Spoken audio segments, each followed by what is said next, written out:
last time we were here visiting you, we didn't get an interview at the time, but you were doing a video called Cocopelli, and you had just come from, I think it's down south in near Palm Springs conference. Joshua Tree.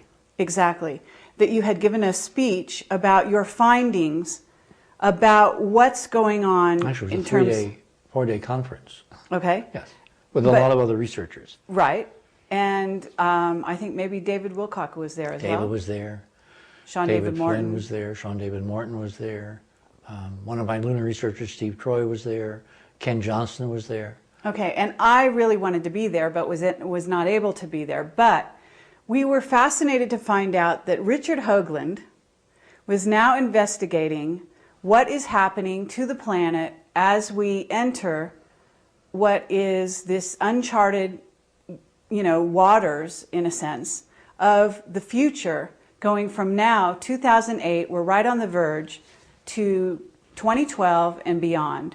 And that we understood that you had some evidence that you were working on, and I think David Wilcock has actually helped you write. There's an article on your website called Interplanetary Day After Tomorrow that begins to document the changes that are happening on other planets, not just our own Earth, in terms of the heating up of the planets and the changes. And what we want to talk to you about is, what did you find? The way I came to it, and what knits these two apparently disparate subjects together, what has NASA been doing all these years that it hasn't wanted us to tell us, and what is coming in 2012, turns out to have a very critical, important connection. Remember, I started out looking at a set of Martian ruins. Even if NASA said they weren't ruins, they were just a trick of light and shadow. As part of that work, published in the Monuments of Mars and reiterated in great detail in Chapter 2 of Dark Mission, we tripped over this physics that we are not supposed to know. I was told the other night by an intel source on the phone, and this is an exact quote. It is so striking and so important that I get this right, because it exemplifies what's been going on behind the scenes for all these years in terms of them telling us the truth. I was told that they would rather give up a major American city, Perin, to nuclear terrorism than give up this physics.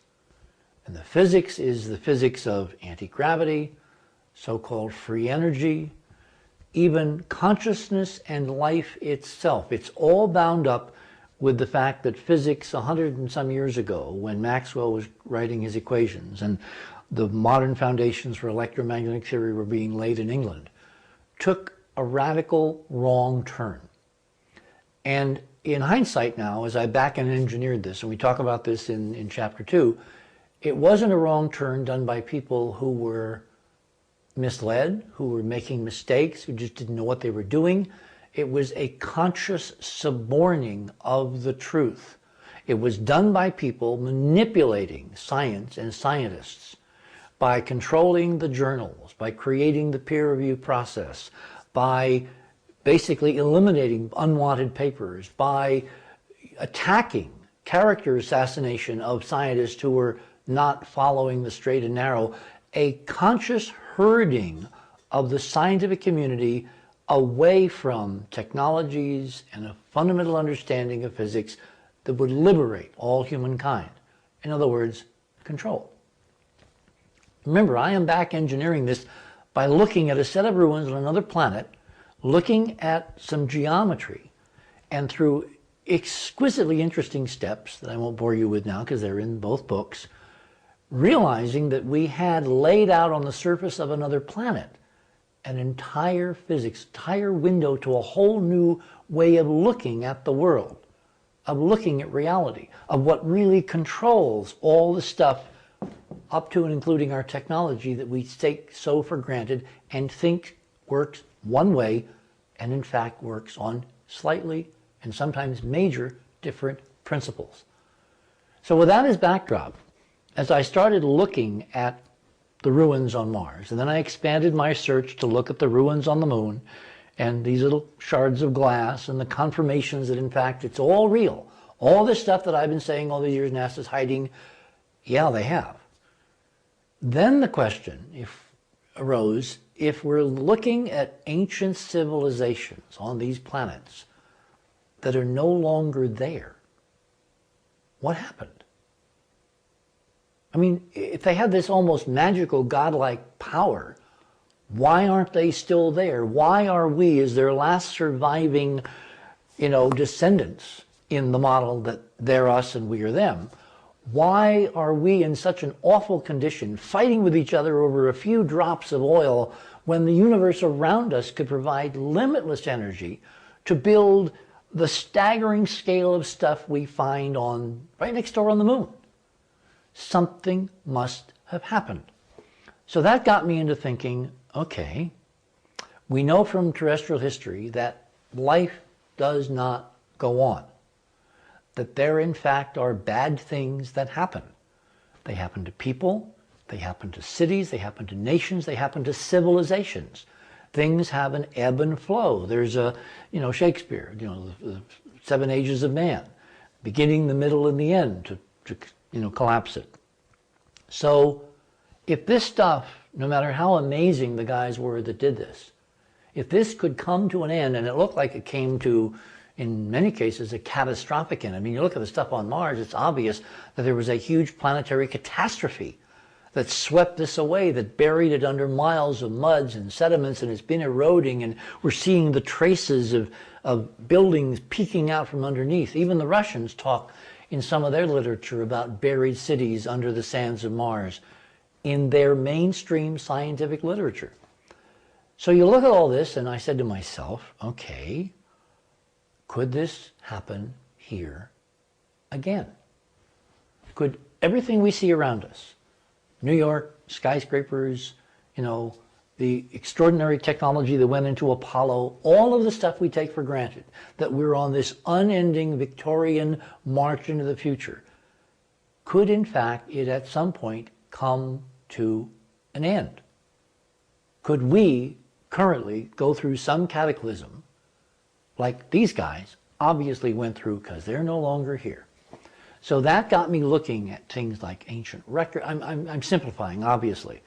But it got me looking at ancient records. I mean, there's some amazing things in Egypt that I can show you.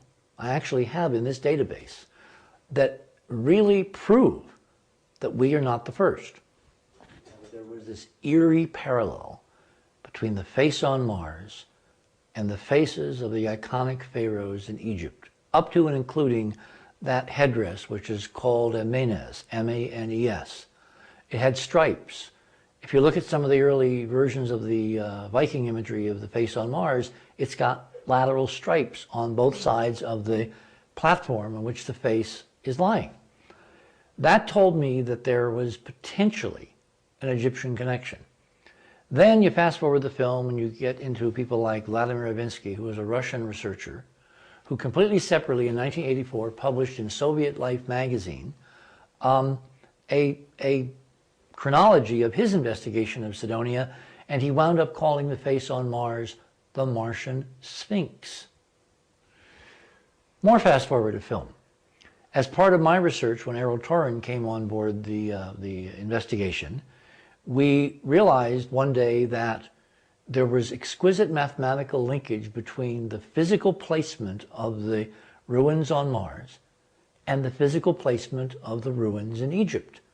In fact, if I remember this correctly now, the cosine of one was equivalent to the sine of the other. And the odds of that happening were like 7,000 to 1. In other words, each special place with a sphinx and pyramids on 2 separate planets knew the other's location to within 1 part in 7,000. And that's just not in the cards. That's not, as George Murray says, I don't believe in coincidence. Well, George is right. This cannot be coincidental. The more you delve into Egyptian history, Egyptian hieroglyphics, Egyptian architecture, all of the stuff Egyptian, which by the way is what the Masons are basing their stuff off of, you find this incredible subliminal connection to Mars. Now, when I'm looking at a departed civilization on another planet, where I have no ground truth, if I can on this planet find linkages where I might have ground truth, that makes me pay attention.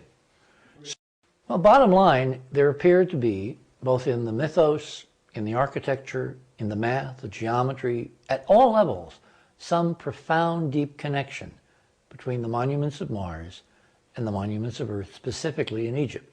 What I called in monuments the terrestrial connection. And you don't have to have me go into it now, because you can go to the books and read all about it, where we document it with pictures and equations and all that.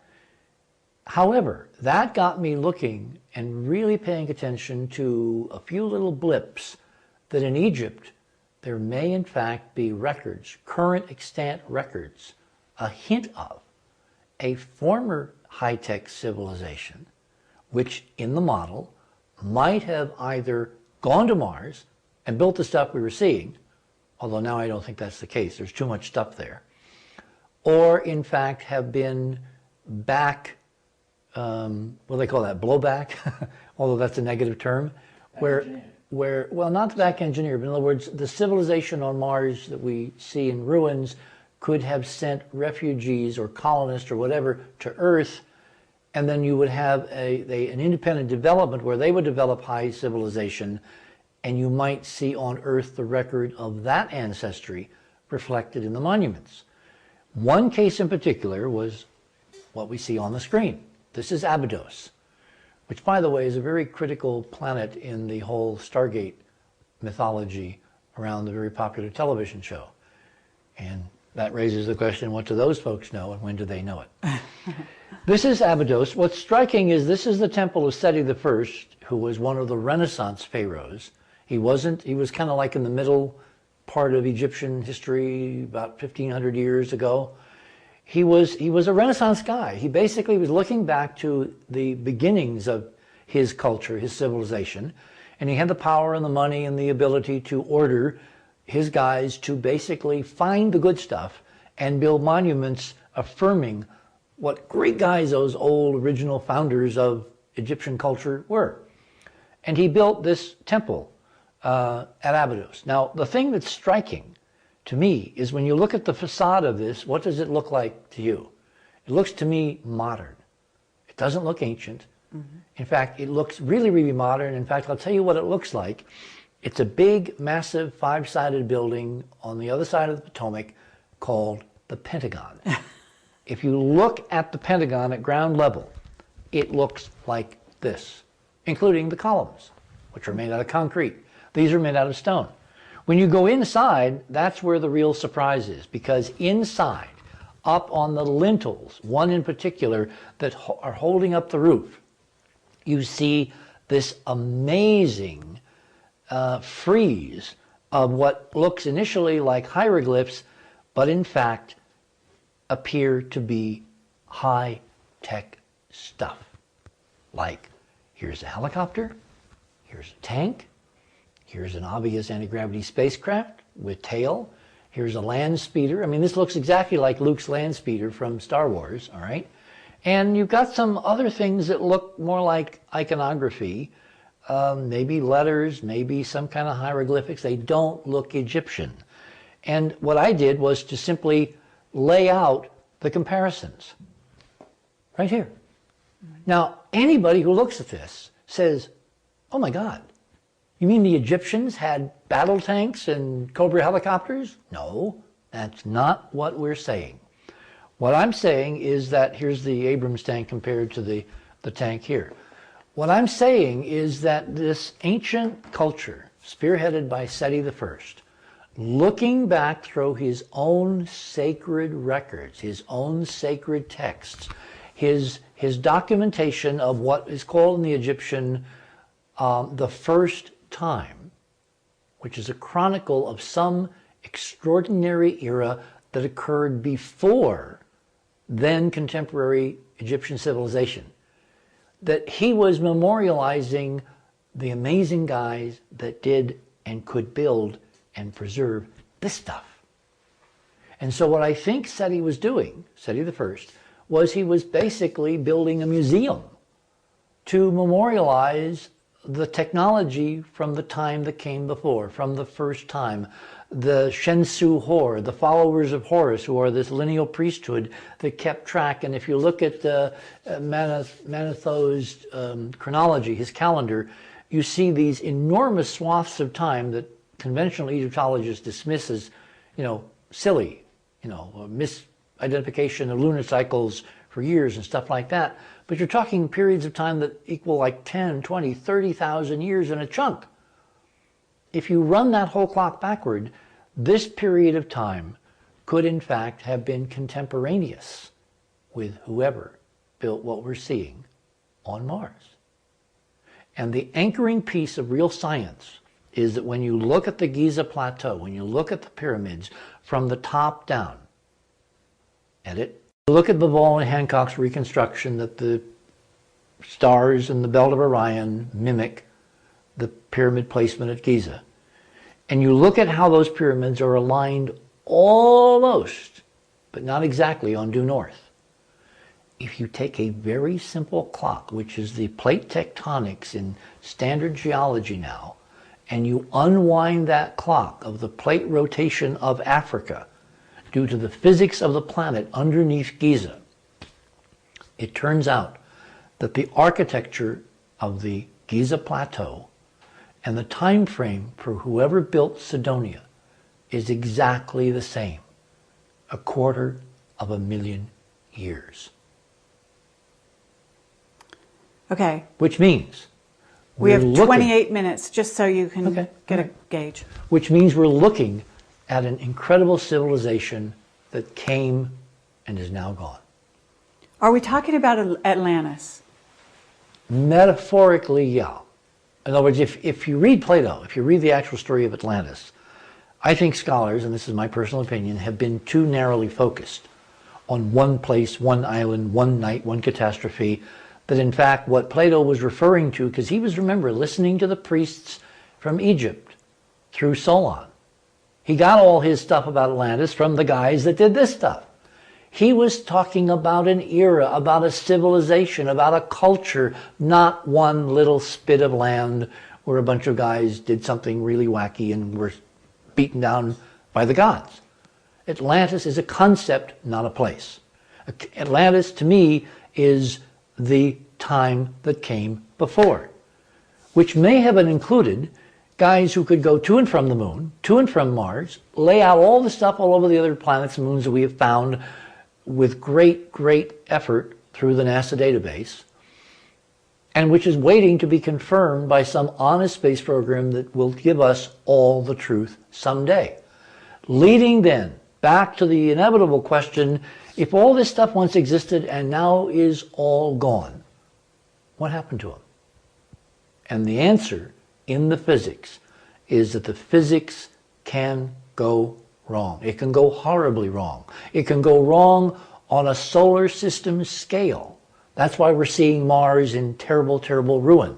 That's why we're seeing ruins, not skyscrapers that you can recognize instantly, on the moon. And then the question has to be, can it happen here? Which then moves our attention sideways to the Mayan calendar. Because the Mayans, one of those ancient cultures, contemporaneous with the guys who are memorializing this stuff, they have right in their own texts, there will be a date and time when this will all go away and something brand new will be reborn. Now, is that just metaphor? Does it apply to consciousness, a new way of looking at the world? Is it New Age, airy-fairy, oh, we're all going to love each other someday? Or does it relate to the possibility that in this physics there is a set of ticking time bombs to where if we don't take this knowledge, this physics, this technology, all the secret classified black ops stuff they've been sitting on for 50 years, if not far longer, that we will be in deep, as President George Bush Sr. said, doo-doo, when the day of reckoning, 2012, December 21, 2012 arrives, and we are totally unprepared for what might happen. And again, I said earlier that politics is 99% perception. To my mind, there are two questions here. One is, what's really going to happen? And I'm working with Enterprise and researchers like Joseph Farrell and others to try to figure out the physics. And the other track is political. It's what do they, the controllers, the people who have literally suborned history, kept us from knowing our real history, completely suppressed current history, given us a fake script. What do they think is going to happen, and what are they doing to get ready? Oh, and by the way, not telling any of the rest of us. Right. Okay, can you answer your own questions? Gosh, I hate it when I have to answer my own questions. There is a physics. We are actually picking up some very interesting hyperdimensional / torsion indications that aligning the Earth, the Sun, and the galaxy, which happens once every 26,000 years, has an effect, has a real physical effect. The question is, how much? We also have evidence that the in-crowd, you know, the Rockefellers, the De Beers, the Diamond Guys, the Illuminati. Well, we're talking Weishaupt Bilderbergs. now. The Bilderbergers, all those groups, all those really, really bad guy groups people love to hate now, that they know something. Or more accurately, they think they know something. And they have been taking steps for the last 100 years to get ready. What's really interesting to me, and this was so cool when I figured it out and I was able to lay it out at the Joshua Tree Conference, which is not the first place that I've been laying this out. I've done several conferences now under almost like focus groups to see how people, you know, would stand up and salute when they saw this data. When Columbus sailed the ocean blue in 1492, one of the things he brought back was stuff from the Mayan calendar, Mayan codices. We are told they were burned, right? Wrong. I think they were sequestered in the Vatican archive. Who in their right mind, if they're around sopping up stuff, is going to destroy information? Forget the fact that they're not religious, that they're into saving their own skins, that they're looking for edges on society and politics and populations, and it's all about control. The cover story is, of course, if they're burned, there's nobody who can look at them anymore. So you can look at them in secret. So I think all these codices that the scholars lament, oh my God, they burned them, oh, they were so bad. No, they went back to the Vatican. The reason I know this, because the only way this could have worked out is that in 1582, when a German scholar, Germany again, interesting, was set up by Pope Gregory to head a council to reform the calendar, because the seasons had gotten out of sequence with Easter and Christmas and birth of Christ and resurrection of Christ and all that. I mean, it really, you know, you can't have Christmas in July, and that was what was going on. So the calendar had to be reformed from the old Julian calendar. So Gregory sets Clavius, who's the German mathematician genius, to head this panel, you know, this presidential committee, if you want to think of it in those terms, to basically recommend changes in the calendar. And when all was said and done, they came out with a calendar which readjusted the dates, the seasons, the times, brought everything back in sync. It's called the Gregorian calendar. We live under it now. It took a while for it to percolate through various parts of Christendom and parts of the world that were not Christian and all that at the time. And so in 1583, it was set ahead 11 days. What's really interesting is if you look at the synchronization of the Mayan calendar and the Gregorian calendar, this very crucial date of 2012, according to the U.S. Naval Observatory, you can go to the web and go log on the Naval Observatory website, which is www.navy.gov.observatory or something like that. Google is your friend, so look it up on Google.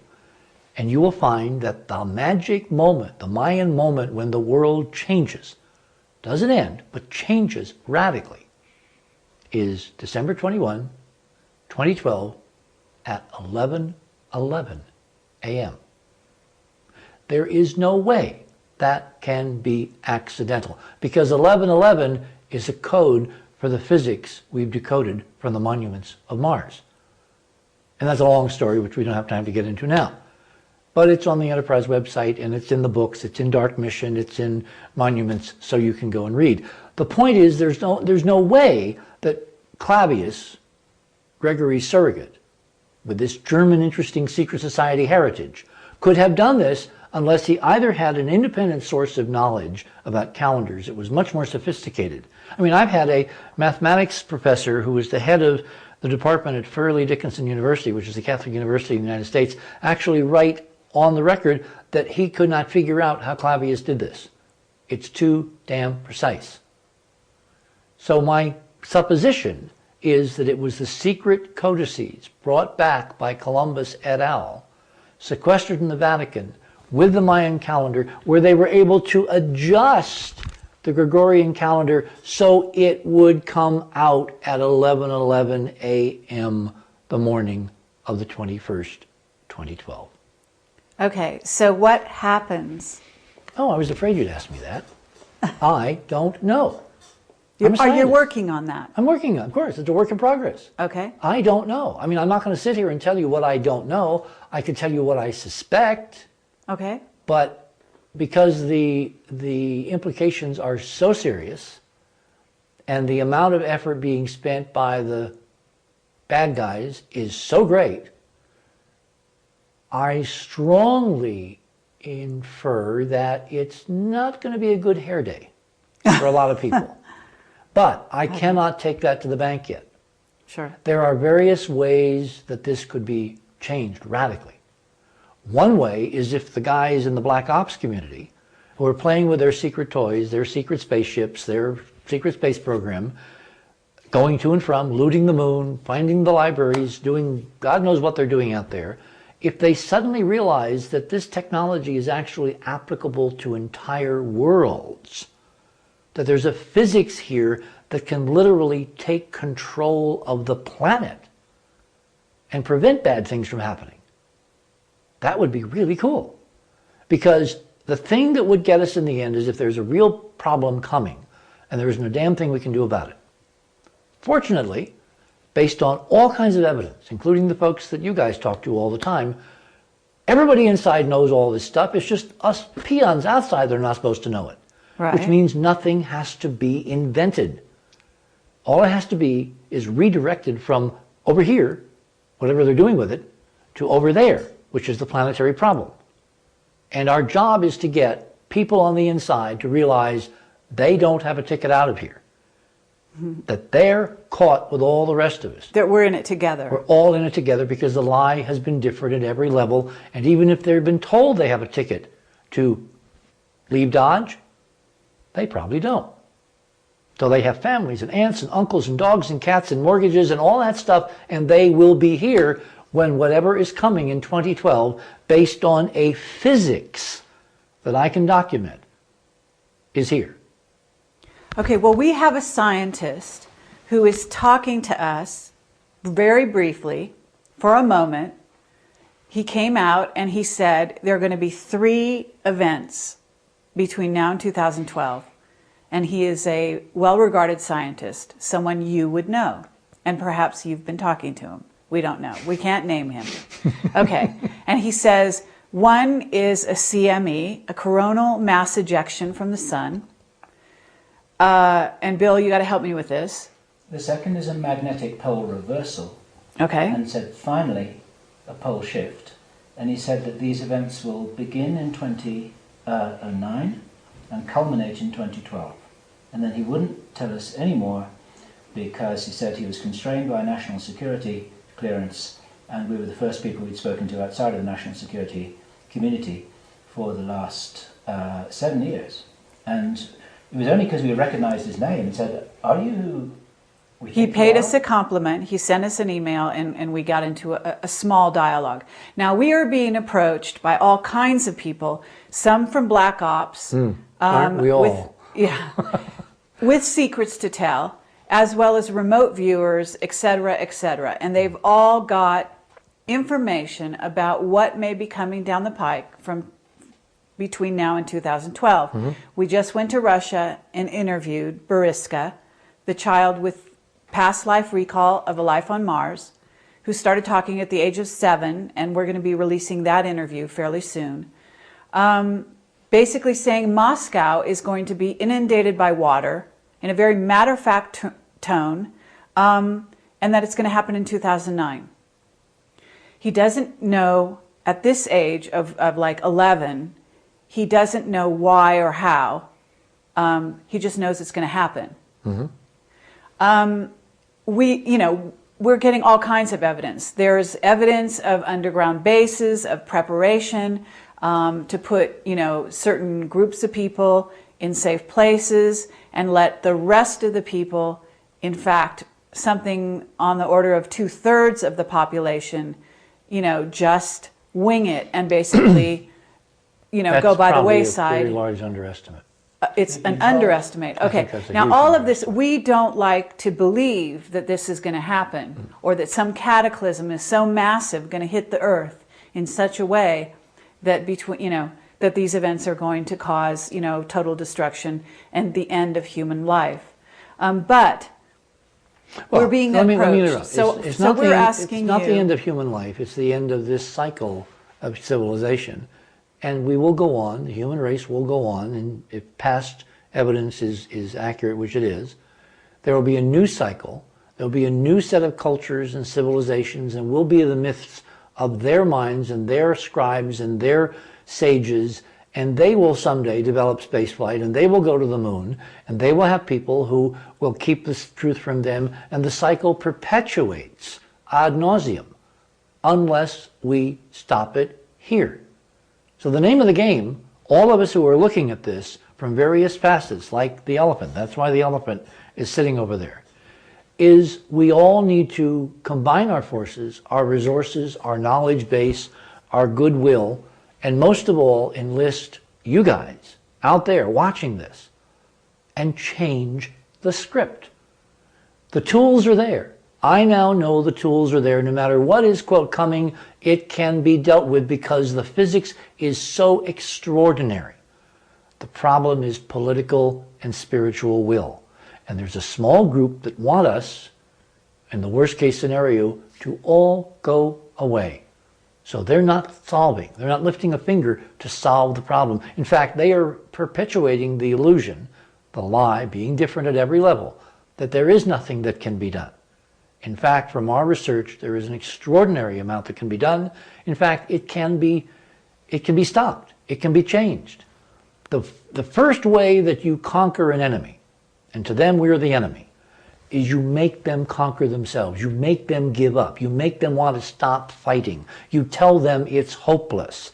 Remember the guys in Star Trek, the Borg, fighting them is futile. Resistance is futile. Well, it's not. That is another level of the lie. Okay, so if you can take the next, what we have, 15 minutes and tell us in some kind of form or fashion, what kind of technology or what kind of physics are you talking about? Are you talking about time travel? Are you talking about, it's hyperdimensional physics, I'm sure. What is it that you see as the solution? And I know that you've been working with David Wilcock, and he has a very positive attitude towards the future. Is his positive attitude coming because of research you guys have done together, or because he has some of the same sources that you have? It's a bit of both. Okay. The reason I got intrigued with Wilcock is because he was independently coming up with some of the same stuff we were coming up with. And I love independent confirmation. And that's the life's blood of real science. When somebody separate, you've never talked to, presents you with a database, and my God, it looks kind of like your database, and you never talk to each other. So that's how Wilcock and I got together. We have worked together. We have developed joint information and sources, and we've done, some publications to try to get the word out. In terms of what to do, again, I'm not certain that even the best and the brightest of the in crowd knows what's really going to happen. Because I found so many instances where they're working off these old texts, these old ancient documents, these rituals, and they obviously haven't a clue about the real physics behind them. So they could literally be spending all this money, which they're stealing from us, which is trillions. They could be building their huge underground cities like in the Urals in Russia. They could be doing their seed bank, which they're doing, remember, up in Norway? Yes. They've got this, you know, socked away for the... I mean, it's all there. You can see what they're doing to get ready, but suppose they're being misled. Mm-hmm. Suppose they're not reading the physics correctly, because they don't know there's a physics. It's so compartmentalized that the guys that are working with the physics, are developing these neat spaceships and all that stuff, or the energy sources, they're not talking to the political folks that we're seeing or making these other decisions, because remember, it's secret, secret, secret. They would rather give up a major American city than release the secret of the physics, because if they do that, they totally lose control. And their purview, their paradigm, their whole reason for existing is all about control. So that they can't do, they can't go there, they can't say, maybe we're wrong, maybe we haven't read this right. I mean, no one has called me up on the phone lately from deep inside and said, hey, Hoagland, what do you really think is going to happen? Unless you guys work for them, in which case it's a very elegant technique. The point is that you have to go by the numbers. And the numbers tell me, at this point, two very important things. One is it's not a date. It's not going to happen at the stroke of midnight on December 21, 2012, or 11:11 a.m. That's part of the synchronized ritual.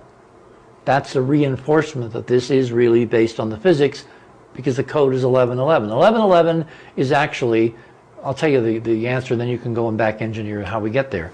11:11 is a code for 19.5, which is the key geometry of the upwelling physics of every planet in the solar system.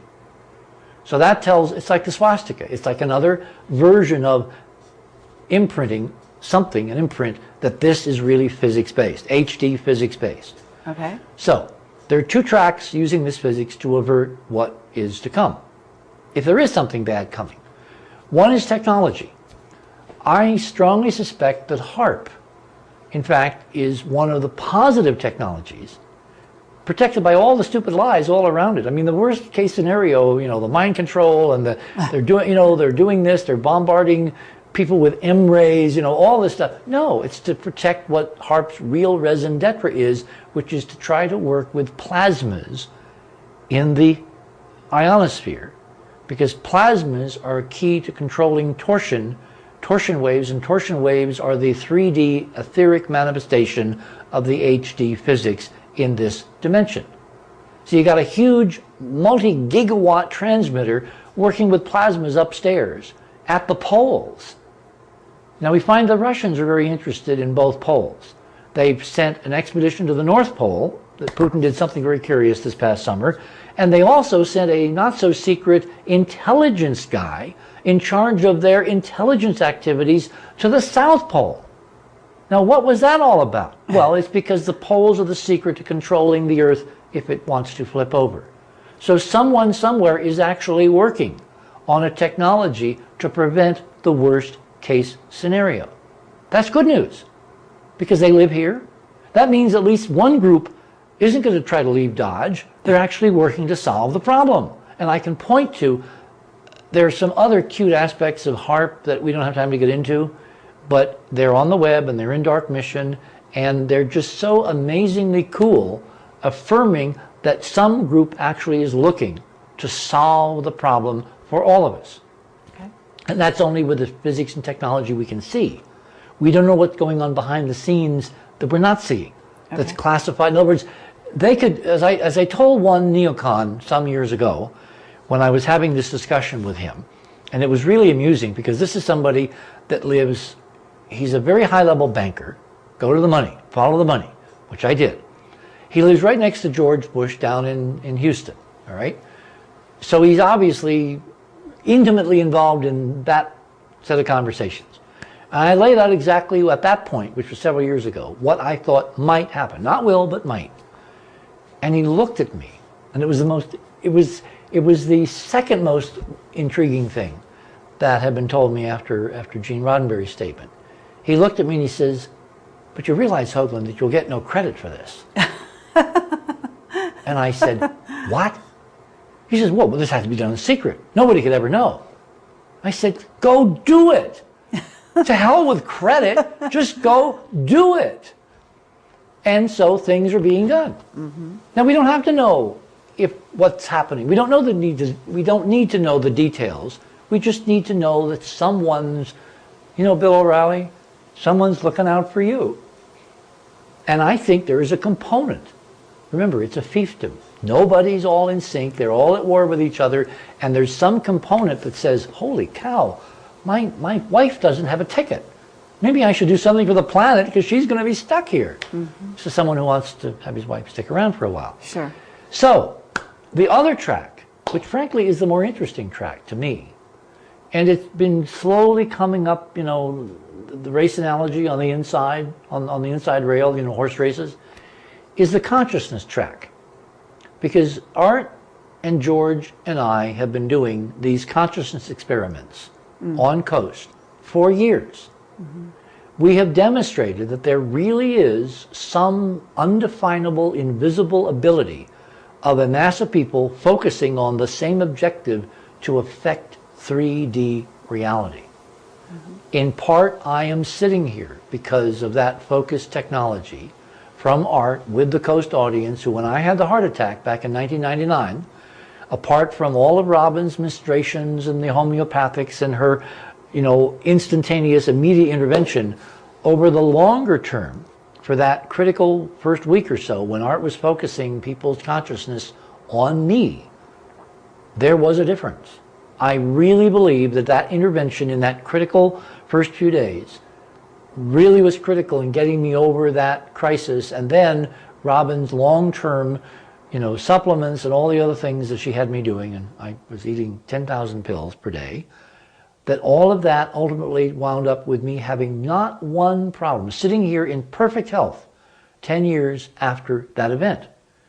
So I got to thinking, for obviously personal reasons, what if we could harness that technology, that invisible mind connection, to work on this same problem?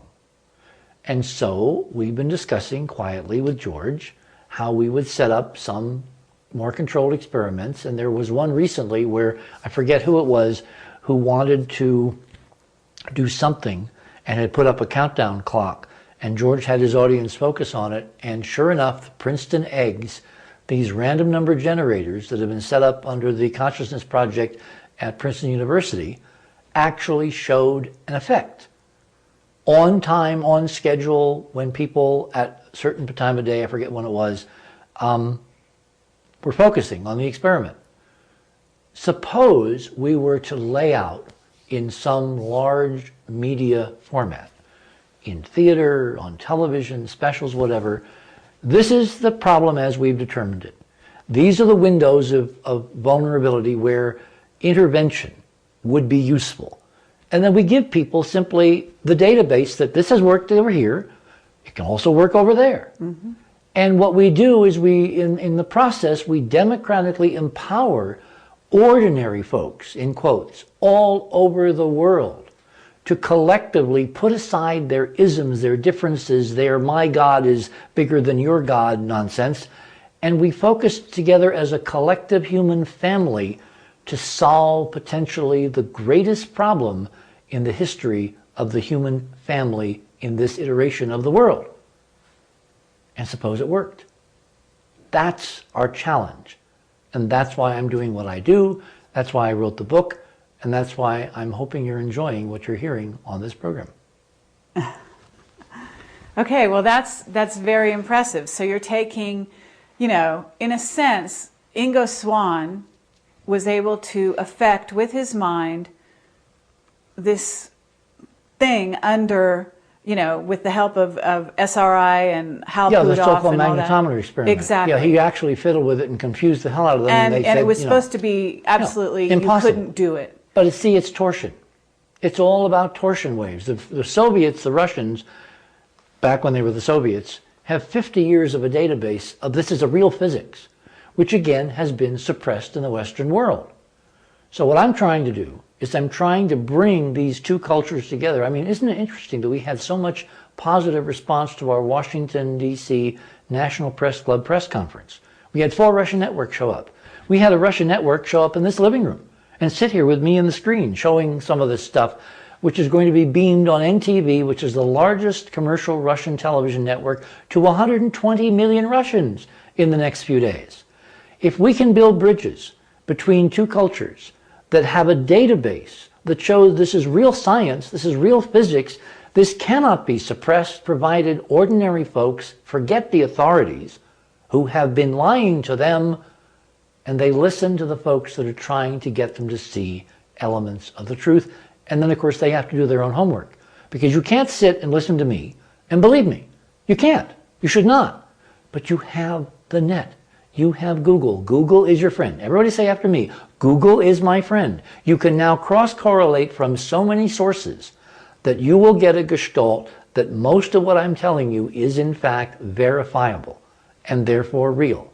And if that's true, you can't sit there on the couch watching television any longer. You've got to go out and do something, because 2012 is coming.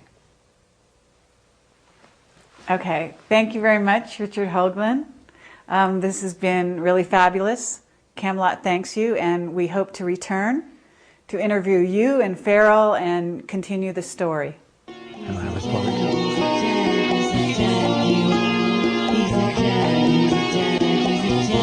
Yes, excellent.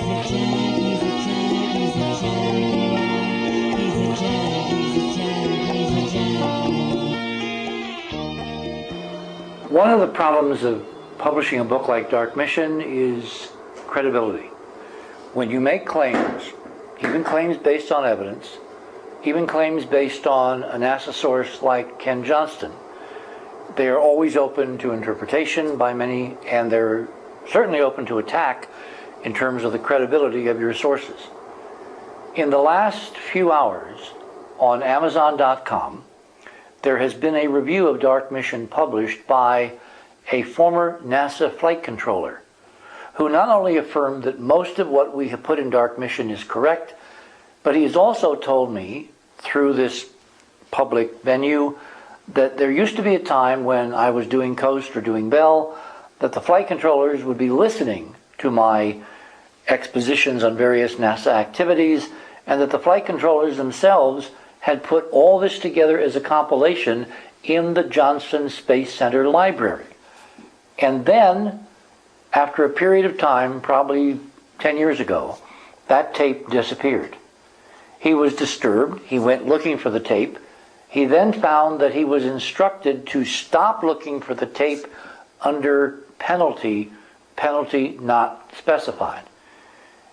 James Oberg, who is NASA's current defender and who has been attacking Ken Johnston viciously, wrote a response on Amazon claiming that this person was making unsubstantiated claims, that he in fact was blowing smoke, and then a few hours later he posted a second review where he affirmed that in fact this flight controller is exactly who he claims to be.